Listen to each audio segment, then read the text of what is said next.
أغنية This is my life بشرى كانت أغنية جميلة كتعبر على الغدر، على الزمان، على الأصدقاء كذلك، نعم، معبرة كثيرا. كثيرا جدا على الوفاء اللي للاسف ما كنلقاوهش ديما حاضر معنا كما كيكون عندنا وكنعطيوه، مهم. ما كيرجع لناش من الناس اللي كنعرفوهم. مهم. خصوصا ملي الفنان هو اللي كيعيش هذه المأساة تجربة. وهذه التجربة صحيح. كتكون نابعة من القلب، أغنية من القلب إلى القلب. صح. إذا كان هذا صوت إحسان عمري اللي حاضرة معنا في الاستوديو. إحسان، صباح الخير. صباح الخير وشكرا والسلام عليكم. بعد اول حاجه وعليكم السلام. وهذا شرف كبير لي اليوم راني معكم ومعك مدام شفيقه. أهلا ومرحبا. فرحانه بزاف مع الاخت الكريمه. بشرى. نعم بشرى. نعم، استمعنا لهذه الأغنية الجميلة اللي كانت يعني هي الأغنية الأخيرة في الريpertoire ديال إحسان. هي ماشي الاخيره نعم. لان كاين موراها اغاني، ولكن للاسف مازال عاد ما لقاوش الحظ ديالهم. احنا نتمناو ان شاء الله. إذا الأغنية This is my life من كلماتك ومن تلحينك ومن غنائك. من غنائي، من الاداء ديالي. هي شوفي غادي نفهمك، انا الاغاني الاغلبيه تاع الاغاني اللي كنكتب هما كيهضروا على الحياه الشخصيه ديالي، لان كل سطر كنحطو كيتحدث على واحد الحدث وقع لي في الحياه. كنبقى كنحطو وكندير الاحداث وحده مور وحده متسلسله، كتجي متسلسله كنحط اغنيه. يعني سبق لي درت اغاني قبل هذه الاغنيه، وهذه الاغنيه بالذات اللي هي اثرت فيا بزاف، لان كما قالت الاخت عندها الصح. لقينا الغدر من اقرب الناس الينا، من الاصدقاء، وحطيت ديك الاغنيه. يعني كنعبر، يعني بلاصه ما نمشي ندابز مع شي واحد كنحط الاغنيه كنعبر فيها على داكشي اللي وقع لي. وعندي اغاني اخرى عاوتاني ان شاء الله الا كتب الله غادي عن قريب. نعم. إذا يعني هذه اللازمة ديال This is my life كانت أغنية قديمة في أواخر الستينيات لمغنية أمريكية، وكانت عندها واحد شهرة كبيرة جدا وغنوها يعني فنانون كثر. يعني واش كان الاقتباس من هذه الفنانة الأمريكية أم أنا واجتهاد شخصي؟ لا، تقدري تقولي شوفي اي مغني جديد كيتانسبيرا من واحد مغني قديم، فهمتي؟ وبما انه الانسان يعني دار هذه الاغنيه الا انه لو كان ما حسش بداك سميتو. ولكن شوفي نقدروا نقولوا اللحن تقريبا بحال تقريبا، بصح باش نقولوا الكلمات لا، الكلمات ديالي انا، لان الكلمات كتهضر عليا انا شكون احسان، كيفاش عشت الحياه ديالها. بحال مثلا عشت حياتي يعني هذه الحياه اللي عشتها انايا فيها غير يعني ما لقيت يعني اصدقاء ديالي ملي كانوا عندي الدراهم كانوا معايا، بصح كي مشاو لي الدراهم وتفلست وما بقاوش عندي الدراهم ما لقيت حتى واحد معايا. يعني الانسان كيتبع الماده، يعني كيشوف فيك كماده، ملي ما تكونش الماده صافي كيمشي عليك. وفيها بزاف ديال الصوالح، الكلمات راه سطر بسطر. كل سطر شنو كيعني. نعم. طيب البدايات الفنية ديالك إحسان؟ بدايات الفنيه ديالي غراسا ماما. انا ماما في الحقيقه هي اللي دخلتني للطرب الغرناطي. انا بديت في الطرب الغرناطي. انا في الاول انا كبرت في مدينه احفير، وكنت كنتبع داك الستيل القديم ديال الراي. الراي والراب. نقدر نذكر شويه الروابه اللي كنت كنبغيهم بزاف اللي أثروا فيك. واللي اثروا فيا صراحه. كان دومبيك كنت كنبغي نتصنت له بزاف، وكان مسلم، وكانت الفرقه تاع فناير ديك الوقيته، والفرقه تاع اشكاين. هاد الفراقي هادو كان لدرجه انه لحد الان لو كنت تجي عندي للدار كتلقاي السيديات ديالهم عاد باقيين عندي. عاد حيين محتفظه بالاغاني ديالهم. كيعجبني الهيت ديالهم، الكلام ديالهم، الطريقه باش كيوصلوا كما نقولوا المعاناه تاع الانسان كيوصلوها لك يعني بالغنى. إذا من مدرسة غرناطية للراب، يعني واحد لا بالعكس، من الراب للغرناطي. دابا كي صرات باش مشيت من الراب للغرناطي قبل، دابا الوالده نتاعي قالت لي خصك تقلي شويه موازنك. هي داتني للغرناطي لانه غرناطي علاش كيجلسك مع ناس نقيين، ناس همه، يعني عنده واحد التراث، ثقافه، تلاقاي مع ناس اللي تبارك الله يعني اساتذه اللي هما مدونين كتب، يعني ماشي يعني راه واحد الحاجه اللي عندها تاريخ عريق. انا كيعجبني الطرب الغرناطي، وراني لحد الان باقيه في الطرب الغرناطي، وراني رئيسه جمعيه تاع الطرب الغرناطي لمده 12 سنه تقريبا. راه الجمعيه راها عندها 12 تكملها في شهر 4 ان شاء الله. ولكن بالنسبه اني وليت للراب، يعني وليت للراب لانه داكشي عندي داخل وكبر معايا.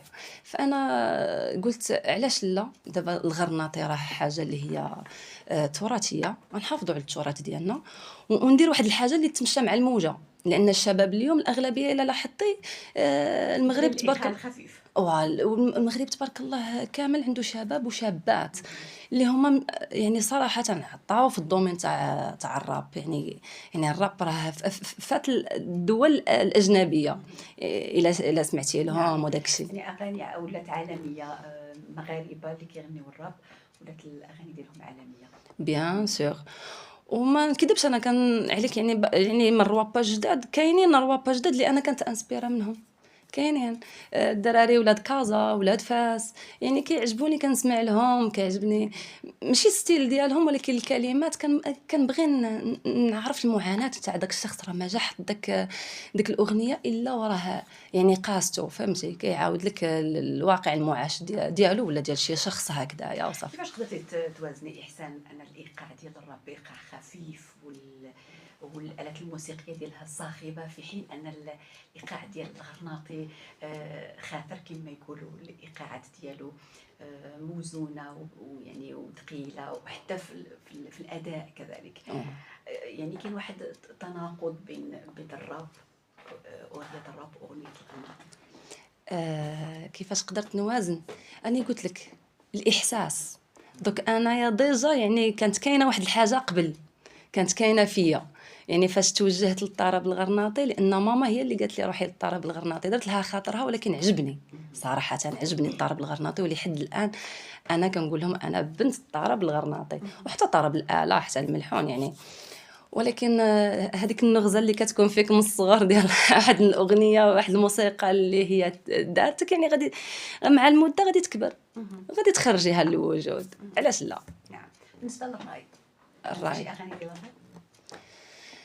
بالنسبه للراي ما كتبتش، لا كنت كندير لي كوفر وريض. درت لي كوفر، درت شي 2 ولا 3 د الاغنيات تاع لي كوفر كاع قبل الجائحه.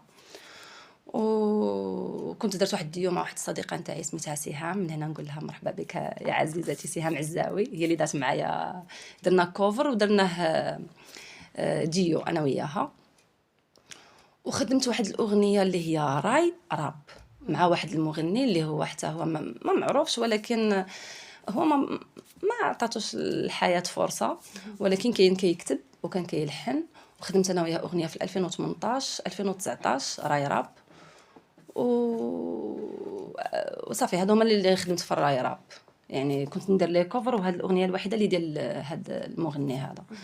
في الاخر بقيت كنقول لا، علاش ما نديرش شي حاجه ديالي انا نكتب، انا نلحن مثلا، انا نجتهد. واخا انسبيرا مشي مغني اخر، واخا ليسونسيال هو الاجتهاد. يعني تعطي واحد الحاجه من عندك غير باش نثير الانتباه ديالك. هذه الاغنيه راه مكتوبه هذه شحال، ولكن ما حالفهاش الحظ تخرج هذه شحال حتى لهاد الفتره التاليه. لان وعندي مجموعه تاع الاغاني اللي باقيين غير محطوطين اللي ما مسجلينش، وعندي واحد الاغنيه اللي مسجله ومازال ما. علاش هاد التراكم ديال الاغاني اللي ما خرجوش للساحه الفنيه؟ هاني قلت لك يرجع واش الموزعين، قله الموزعين، ام تكلفه الانتاج، ولا الحظ كيلعب الدور ديالو ايضا؟ هو في الحقيقه الحظ خاص يكون عندك الحظ. في الحقيقه علاش ما خرجوش، كانوا بزاف ديال الاسباب، من بينهم الجائحه لانها بحال هرست بزاف تاع الموسيقيه، ماشي غير انايا. فاش ولينا بحال نهضر غير على راسي انا مثلا، فاش بغيت نولي نعاود لقيت راسي وليت من تحت الصفر.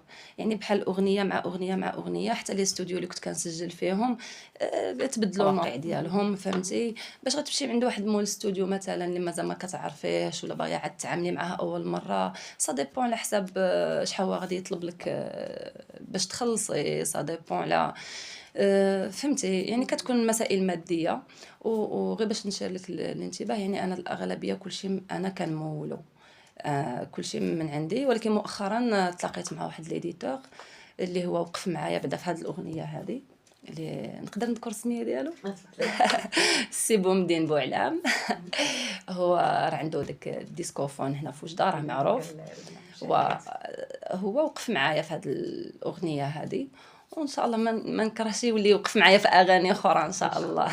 طيب سمعنا الاداء ديالك في هذه الاغنيه بايقاع ديال الراب والمقامات كتختلف في كل فن. عطينا شي مقطع من الغرناطي باش نشوفوا الاداء ديال السهام من الراب الى الغرناطي. تحضرك شي اغنيه جميله ديال الطرب الغرناطي واكيد ان البدايات كانت جميله وكانت اغاني معروفه وكانوا يعني فنانين ديال الغرناطي ديال مدينه وجده. ما جبتش معايا الاله ديالي ولكن معليش الصوت خام. نعطيك واحد الدرج اللي هو تلمساني بلوتو دزيري الايقاع ديالو دزيري. مالي الغمام يبكي بكاء المحزن من غير حزني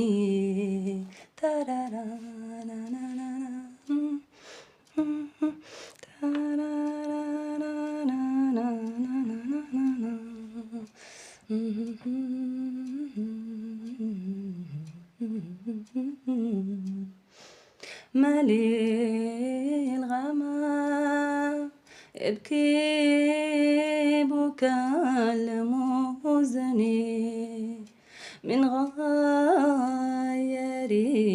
حزني دمعه سحاب لا لا يا لا لا يا لا لا يا لا لا ينهمر من أفقي ينهمر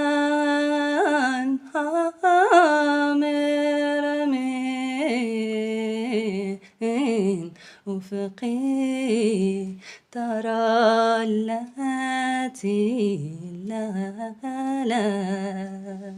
جميل. الخامة الصوتية كتظهر بشكل قوي في الغرناطي إحسان.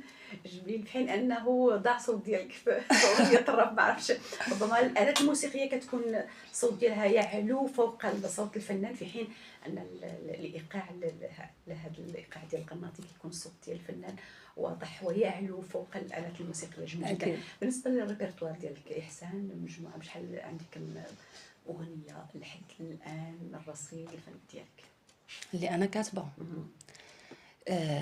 نقول لك شي 5 6 وراني عاد باقيه كنكتب اللي مسجلين ديجا. كاينه واحد الاغنيه اللي هي طراب راها ديجا دايره في اليوتيوب غير ما حالفاش الحظ باش تحفظ ولكن العنوان ديالها سميتو فمي خاسر.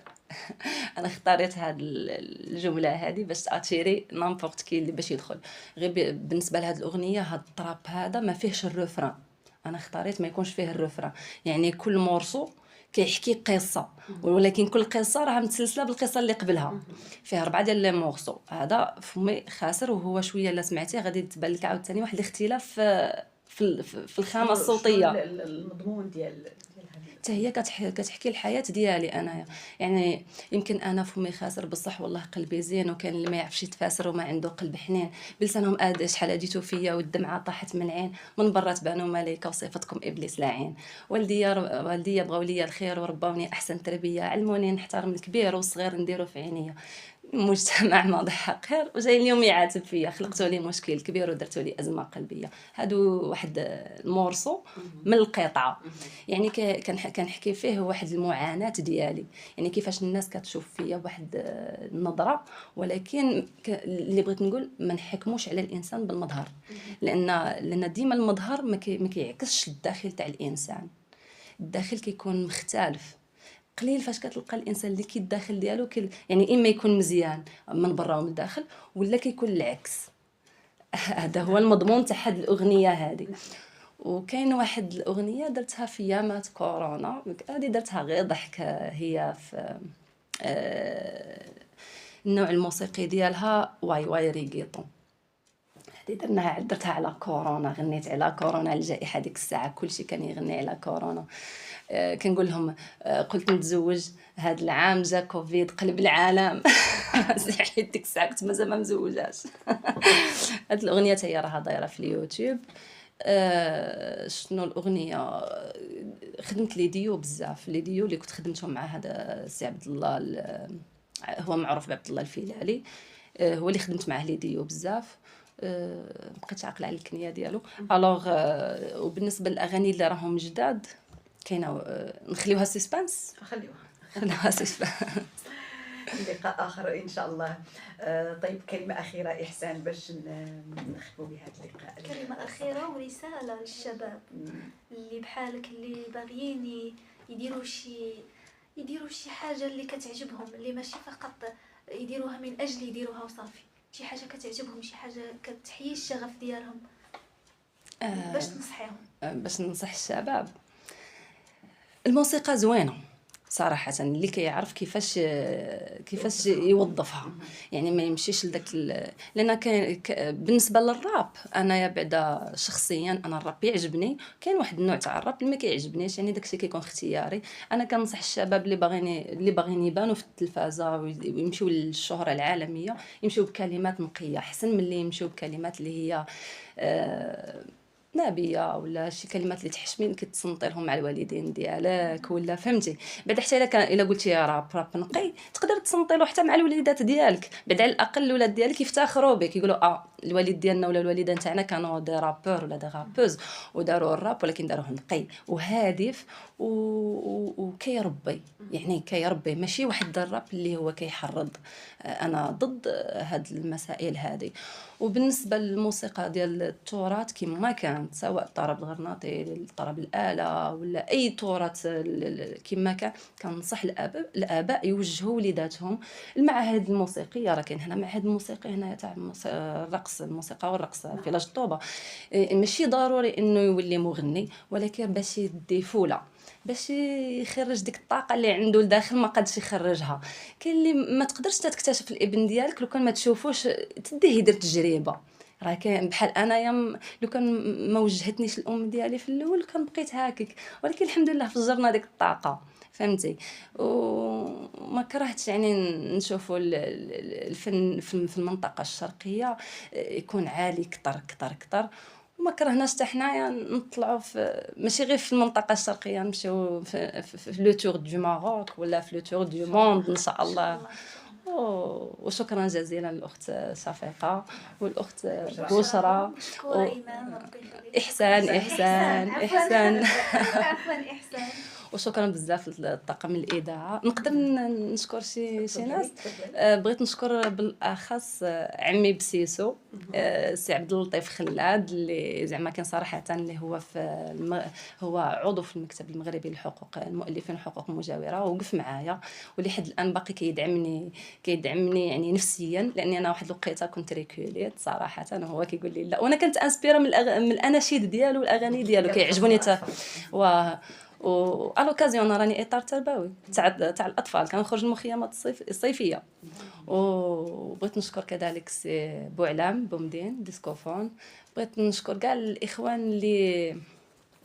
اللي ساندوني مؤخرا وكانوا معايا، ونشكر الوالدين ديالي ماما وبابا، الناس المقربين والطاقم الصحفي ان شاء الله. شكرا لك احسان على الحضور ديالك وعلى الفن والموسيقى ديالك اللي شاركتيها معنا، من الراب للطرب الغرناطي، التنوع اللي عشتي وكبرتي فيه. كنشكرك بزاف على الحضور ديالك معنا. ان شاء الله نتلاقاو معك ان شاء الله فرصه اخرى ان شاء الله. ان شاء الله. شكرا للمستمعين الكرام على متابعتكم، وشكرا لشفيقة لمرافقتي لهذا الصباح وللحصة الصباحية. شكرا للهندسة الصوتية الأمين بوجمعة، وإلى لقاء قريب إن شاء الله.